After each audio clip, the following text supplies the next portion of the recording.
अऊज़ु बिल्लाहि मिनश्शैतानिर्रजीम। बिस्मिल्लाहिर्रहमानिर्रहीम। पनाह मांगता हूँ अल्लाह की शैतान मरदूद से। शुरू अल्लाह का नाम लेकर जो बड़ा मेहरबान नहायत रहने वाला है। मेरे पाकिस्तानी दोस्तों, साथियों, बुजुर्गों, बहनों, अस्सलाम वालेकुम। मैं engineer Khalid Mahmood Pakistan unity and solidarity foundation के प्लेटफॉर्म से मैं अपने दोस्तों से, अपने साथियों से, अपने बहनों से रिक्वेस्ट करता हूँ, इल्तिजा करता हूँ कि मेरे इस पे जाके जो इस पे मैसेज है ज़रा उसको पढ़ लें। अगर वो समझते हैं कि ये मैसेज अच्छा है और हमें पाकिस्तानी कौम को इकट्ठा करना चाहिए, पाकिस्तानी कौम को मुत्तहिद करना चाहिए, तो आए मेरा साथ दें। अगर वो समझते हैं इस मैसेज को और अच्छा किया जा सकता है तो आए, आप मेरा साथ दें, आप मेरे आगे चलें, आप लीड करें। मैं आपको सपोर्ट करूंगा, मैं आपको फॉलो करूंगा, मगर खुदा के लिए चुप रहना, गूंगा बनना, बहरा बनना ये छोड़ दें।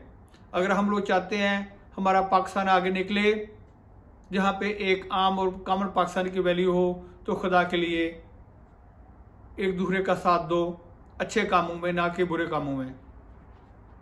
आजकल मैं सोचता हूँ शहबाज शरीफ बहुत खुशकिस्मत प्राइम मिनिस्टर है जिसको अपोजिशन इमरान खान जैसी मिली है, जो कि रियल इशू पे बात करने की बजाय या एक आम और कॉमन पाकिस्तानी की बात करने की बजाय, जो कि मेरे जैसे और आप जैसे लोगों के इशू हैं, जैसे कि महंगाई, बेरोजगारी, लाकानूनियत,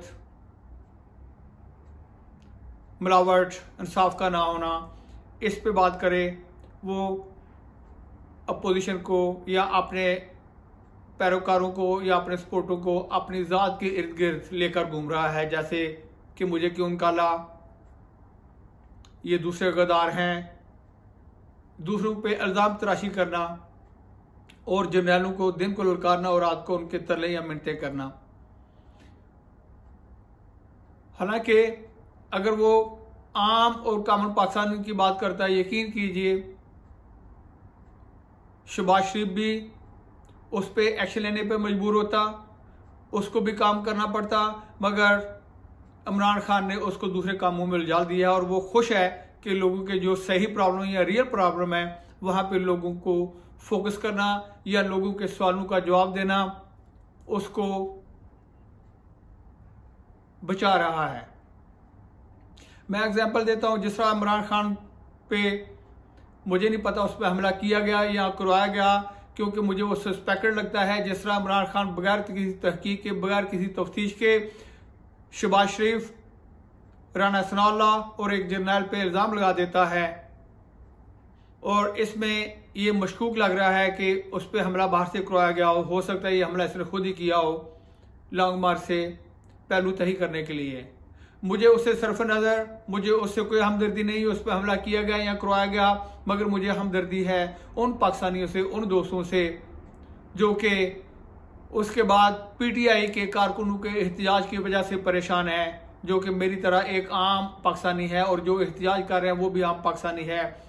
मुझे याद है आज से 3 दिन पहले पीटीआई के कारकुनों ने गवर्नर हाउस पे हमला किया, वहाँ पे तोड़फोड़ की, वहाँ पे एम्बुलेंस को रोक दिया। और तसव्वुर करें उस एम्बुलेंस में आपकी बहन या मेरी बहन, आपकी बेटी या मेरी बेटी, आपकी माँ या मेरी माँ होती, तो क्या हम लोग उस रोड को बंद करते? आप जरा अपने आप को उस लेवल पर सोचें जिस बंदे के रिश्तेदार या किसी बंदे की माँ, बहन या बेटी उस वक्त एम्बुलेंस में या भाई उस एम्बुलेंस में होगा और उसके दिल पे क्या गुजर रही होगी। आप जरा तसव्वुर करें, जो हम लोग तोड़फोड़ कर रहे हैं, रोड्स पे लोगों को ब्लॉक कर रहे हैं, लोगों की गाड़ियों को रास्ता नहीं दे रहे, वहाँ पे उन लोगों के हाल पे क्या गुजर रही होगी। जैसा आज मैं पढ़ रहा था कि पिंडी में पीटीआई के कारकुनों ने रोड ब्लॉक कर दी और वहाँ पे वो लोग थे जो अपने बच्चों को स्कूल से लेने जा रहे थे, मगर वो वहाँ पे नहीं पहुँच रहे थे। वो उनकी मिन्नतें और तरले कर रहे थे, मगर वो पीटीआई के कारकुन वहाँ पे 100 होंगे या 50 होंगे, इससे ज़्यादा नहीं होंगे, वो रोड ब्लॉक करके बैठे हुए थे। आप ये देखें, रोड ब्लॉक करने वाले भी गरीब आदमी, रोड पे तोड़फोड़ करने वाला भी गरीब आदमी और रोड पे ब्लॉक किए जाने वाला भी गरीब आदमी है। इसी तरह मुझे इमरान खान पे भी अफसोस हो रहा है, वो लोगों को इस चीज़ पे वर्गला रहा है या लोगों को इश्तिआल दिला रहा है कि आप लोग रोड ब्लॉक कर दें, पाकिस्तान की इकानमी को बंद कर दें, पाकिस्तानी कौम का पहिया बंद कर दें। वहाँ पे 100-150 बंदा निकलता है और रोड पे ब्लॉक करके टायरों को आग लगा के वहाँ पे सारे काम बंद करवा देता है। क्या लीडर की ये निशानी होती है कि लोगों को वर्गलाना? मैंने आपसे पहले भी कहा है, लीडर वो होता है जो अपनी कौम को अपने बच्चों या अपने घर वालों की तरह समझता है।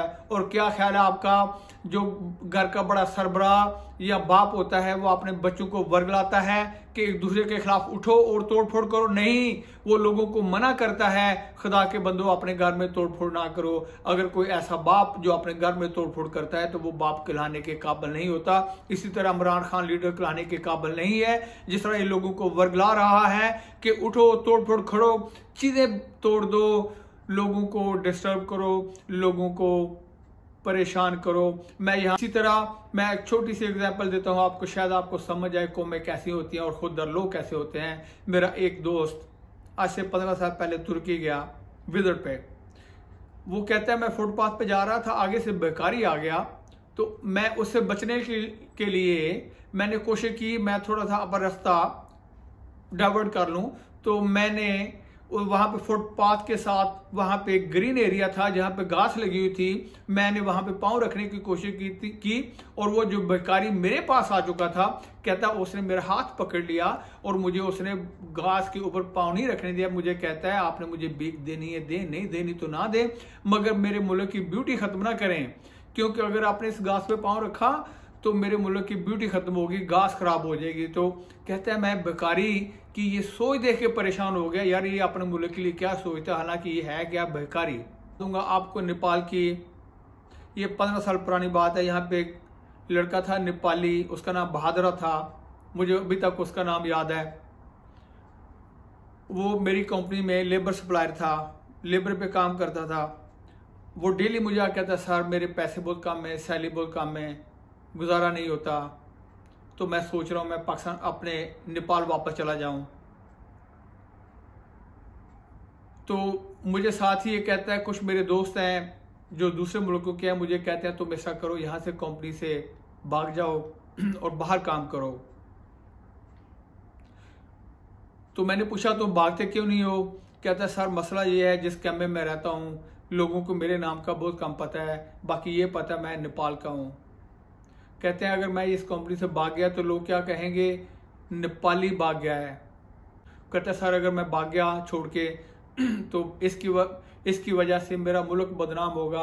वो ये नहीं कहेंगे बहादुर भाग गया, वो ये कहेंगे नेपाली भाग गया है। तो मैं अपने मुल्क को अपनी वजह से बदनाम नहीं करना चाहता। आप ये देखें, दो मिसालें मैंने आपसे शेयर की हैं और उस तरफ दूसरी तरफ हम लोग देखें, हम लोग अपने मुल्क के साथ क्या कर रहे हैं। हम लोग इमरान के कहने पे रोड्स बंद कर रहे हैं, हम लोग इमरान के कहने पे लोगों की गाड़ियां जला रहे हैं।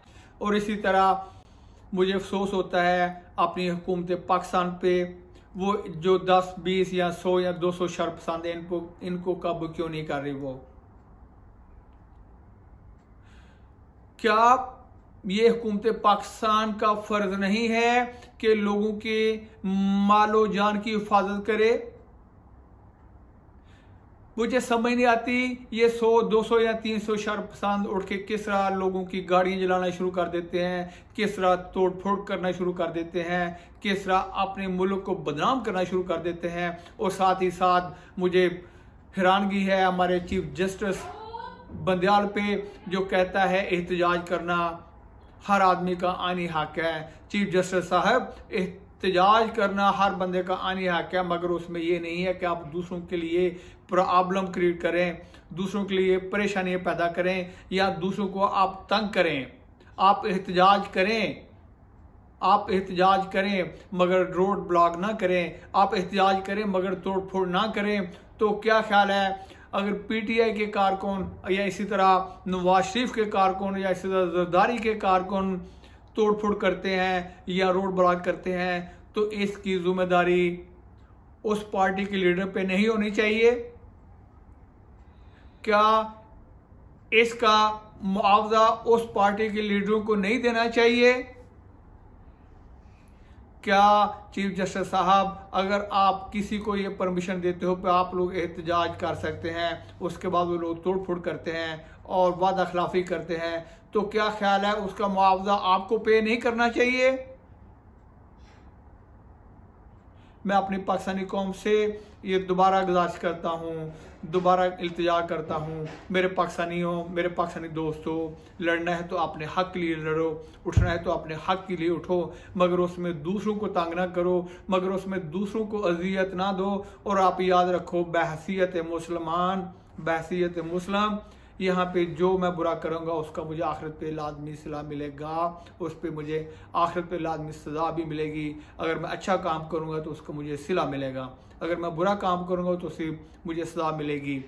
तो हम लोग दूसरों के लिए क्यों मुश्किलात पैदा कर रहे हैं? हम दूसरों के लिए क्यों अजियत पैदा कर रहे हैं? इन लोगों के लिए जिनके घर की दहलीज हम लोग पार नहीं कर सकते, इन लोगों के लिए जो हमसे मिलना ग्वारा नहीं करते, इन लोगों के लिए जो हमसे हाथ मिलना या बुलाना पसंद नहीं करते, इन लोगों के लिए जो अपनी बेटियां, अपने बच्चे, अपनी बीवियां, अपनी बहनें घर से बाहर लाना ग्वारा नहीं करते, मगर हम लोग इनके लिए अपने बच्चों को भी रोड पे ले आते हैं, हम इनके लिए अपनी बेटियों को भी रोड पे ले आते हैं। तो मेरे पाकिस्तानियों, इनको पहचानो, अपनी कदर करो, अपनी कदर कराओ, अपने हक के लिए उठो, अपने उस साथी के लिए जो आप जैसा है, जो मेरे जैसा है। ऐ अल्लाह मेरे पाकिस्तान और मेरी कौम की हिफाजत फरमा। आमीन सुम्मा आमीन।